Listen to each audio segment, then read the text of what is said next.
Hi everybody, I'm Julia and this is Julia at Home. I'm here with the baby today and she's awake, so we're going to see how this goes. But I just wanted to talk to you guys a bit more about what we're doing for history this year. I did mention it in our family subjects curriculum video and I will link that above, but I just wanted to give you a little bit more detail on what I'm thinking and what we're doing. So as I mentioned there, we are doing ancient history this year. I'm going to loosely follow the classical structure of going chronologically. I might spread it out into 5 years instead of 4. But basically, I want to do it chronologically. In this first year, we are sticking with ancients. So I'm going to talk to you a little bit about overall what I'm doing and then get a little more into detail on the different aspects of what that looks like as far as unit studies and in between unit studies. So that's what I'm going to be talking about today. So we're doing Story of the World, which I think I mentioned in the other video. I have the book right here. We're just doing Volume 1, Ancient Times. And I do like this, and it does give a good overview, and it does get into a little bit of information. We just finished our study of ancient Egypt, and I think it talked a little bit about mummies, and I think it told like one shortened version of a myth. But I really wanted to delve in more. I think that's part of the fun of history is really learning about the culture and all that. And especially when, I have a first grader and a preschooler, I'm not expecting them necessarily to remember dates and battles and all that stuff. I want them to get a feel for, as much as we can, for what it was like at that time and how it was different than today. So I just chose specific time periods that we're going to dive deeper into. We can't do everything. So the history units we're doing this year are, we already did early man, so kind of prehistoric man, ancient Egypt, we just finished. Next we're going to be doing ancient Greece. Then we will be doing a short unit on ancient China and then a longer unit on ancient Rome in the spring. So those are really the areas that we're going to dive into more deeply. And for each unit, I have created this is my ancient Greece one. So I divided it by week. So we are using the chapters from in here, but what I've done is they're not always in order because she does move chronologically, and this is where I'm changing it up a little bit. So for example, for Egypt, there were, I believe, 2 chapters and then a couple chapters about the Assyrians and Babylonians around Mesopotamia in between, and then a couple chapters on like the middle and later kingdoms of Egypt. And I went ahead and just combined all the Egypt ones, and then we're coming back to the Assyrians and Babylonians and such afterwards. So the time we're doing the unit, which is about a month for each unit, we're really just focusing on that area of the world and that culture. So for each week, I'll space these out, the chapters, depending how many there are. And then I really want to define books and activities to round out our study. So for each of these cultures, they had their own mythology. So I have a mythology book for each of them. I also wanted to make sure there's information on a couple people, just a couple of touchstones. So for ancient Egypt, for example, we have a book on King Tut. I think I pulled it over here. And I will do a separate video on each of these to show you all the resources I used. So keep an eye out for that if you're interested in a particular area. But we did Who is King Tut, and this is on, this is Hatshepsut, His Majesty herself. It's a used copy, hence the barcode. Oh, sorry for the glare there. I'm not sure if I can fix that. There we go. So yes, so just a couple people, and then just I really wanted books on areas, thinking about if we're studying ancient Egypt, what do I want my kids to come away knowing about? So what do I want them? What do you think of when you think ancient Egypt? Well, I generally think pyramids. I think mummies. I think pharaohs. So in the Nile River.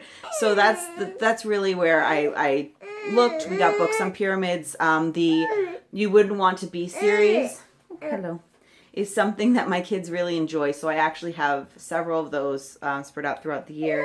Lest you think our units just have books, I actually also included a few activities. So I have this Artistic Pursuits Ancients, sorry again for the glare, that I've used some projects from this, and also just ones I found online. and I did get a kit or two. We got like a mummy excavating kit, and I have a couple more. I also got some blocks for the pyramid, like pyramid building, specifically blocks. I'm going to be looking for some Roman arch blocks when we get to Rome. So that's basically how I put a unit together. And again, it's hard to tell you more details without going into all of the things that we did for a specific unit. So look for a video for each of those units. I will be working on the ones that we finished shortly, hopefully within the next week or two, and get them out in the next month or so. So between the units, we are reading the chapters in Story of the World that aren't included in the units. So I mentioned before the Babylonians, for example, and Hammurabi and his Code of Laws. So we will be doing those chapters while we are doing a broader science unit. So what that'll look like is our unit study time will be taken up more by science. We're just about to start a trees unit here. And during morning time, I will intersperse the chapters. And most of the time, we will just be reading the chapters. But because I love history, I couldn't resist throwing a few extra things in there. So we do have a couple extra books that we're going to just incorporate into our morning time. You Wouldn't Want to Be a Sumerian Slave. I also have Gilgamesh the King. And I have a few from India that I think are still there. I didn't pull them out right now.